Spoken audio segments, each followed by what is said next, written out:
So besides eating amazing nutrient-dense food, it's also important to take care of our teeth from the external level. I mean, the real heart of it is in the core. And I believed if we all had super health and we had generations of healthy parents, that on one level we'd hardly have to brush our teeth and we would have no cavities. And actually, the work of Dr. Price also found that. I mean, you know, he was looking at cultures that were not invaded by modern white food, and they weren't big on brushing their teeth. They had like perfect jaw structure. They didn't have wisdom teeth issues. They had no cavities. He might find one cavity in 100 skulls. And they didn't have Listerine and Crest and all of that to help them out. So taking care of our mouth is important, and it's nice to have, you know, a fresh, clean mouth for sure. And I don't like feeling like a shag rug on my teeth, so it's really good to clean it. And that helps the gums, because the gums need, and the tongue, it's good to have the plaque removed and to take care of our teeth externally.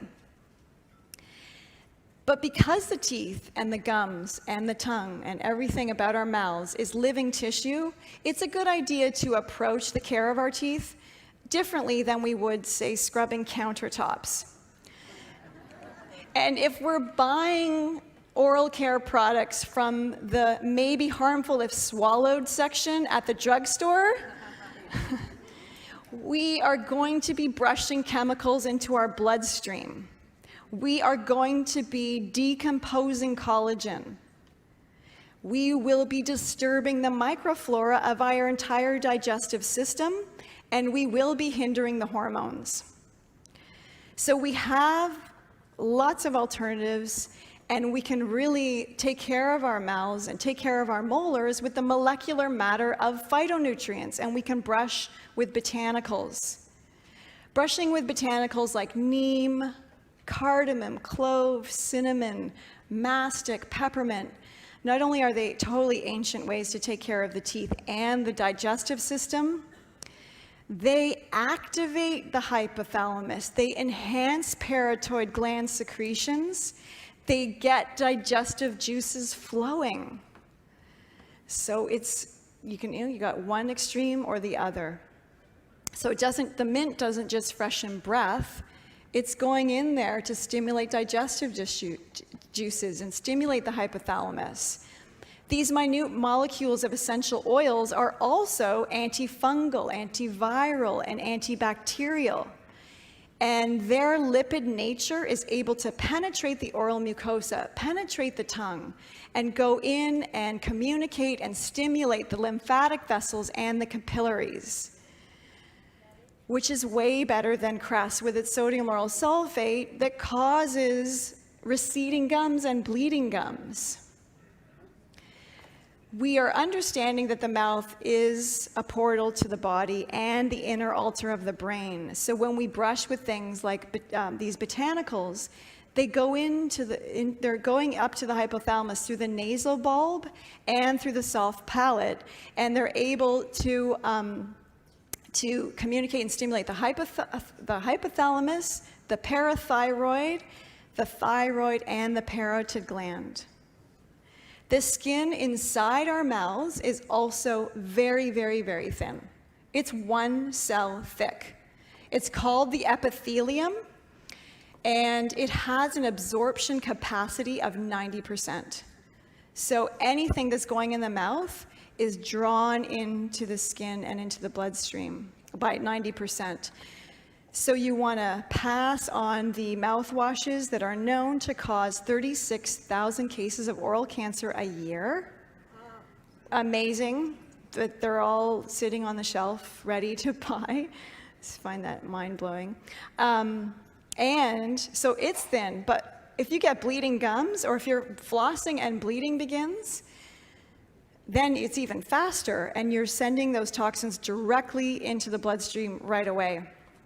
So the other great thing about botanicals is they can heal and seal the gums and the mouth tissue fast. Things like rosato, sea buckthorn, frankincense, and mastic and neem, they heal the skin really fast. Many people will have bleeding gums when they floss, and if they use the botanicals, put it along a floss and then floss, they will stop that bleeding gum within 24 hours because they've sent all those nutrients there to heal the skin. Because not only the skin inside the mouth can break really fast, but it can also heal really fast.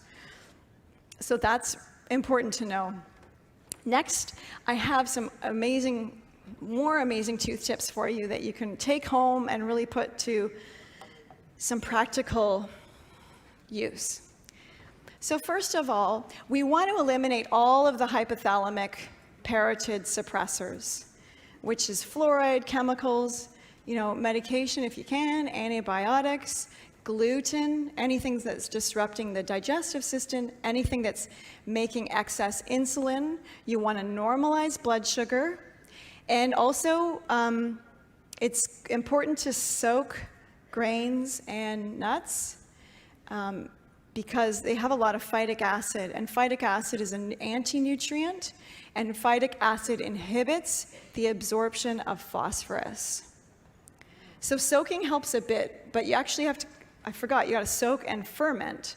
And that's really what all ancient cultures did when they were making any grain or nut thing. They were generally soaking and fermenting. The fermenting further removes the phytic acid. So that's important on a dietary level. And of course, when we ingest food, right away, food is coalescing with our saliva and enzymes and the bacteria in our mouth, and then we're swallowing that and putting it into the stomach. So hopefully, we have a lot of good bacteria in our mouth because we fed our saliva to have good bacteria, and we're cleaning our mouth. So if we have a lot of bacteria plaque buildup and we're eating, then we're swallowing that continually into the stomach. And if we have fungus in our bodies, it's a bit of an endless cycle, because if there's fungus or candida, that will also show up in the mouth, and then we keep swallowing that. There are some new probiotic gum things on the market, which is fine, but I really feel like it's about eating fermented foods and taking probiotics. And then if you feel like it, you could add a little bit of a powdered probiotic to your paste or to your oral care protocol. I don't think you need the gums.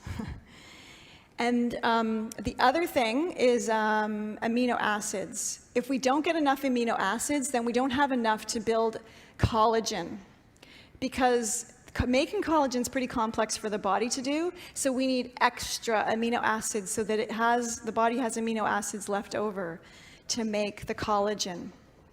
We want to eat things mineral rich. If we don't get enough minerals in our diet, again, the minerals will be taken from the teeth to go to more important organs. So that's also very important. We talked a little bit about the fat-soluble vitamins, and those three have such a synergy for working together and for creating dentin. The vitamin K2 kind of makes the A and D come alive. And the K2 activates the osteocalcin to then bring that calcium and phosphorus into the bones. And once that's been activated, the fat-soluble vitamins help the dentine to lay down a nice glassy finish where there was once a cavity. So those are very key for keeping the teeth strong or reversing cavities. What also is cool is gargling and swishing with things that are mineral rich. So salt, baking soda is alkalinizing. You can totally make your own mouthwash, add some essential oils, swish it very vigorously, spit it out.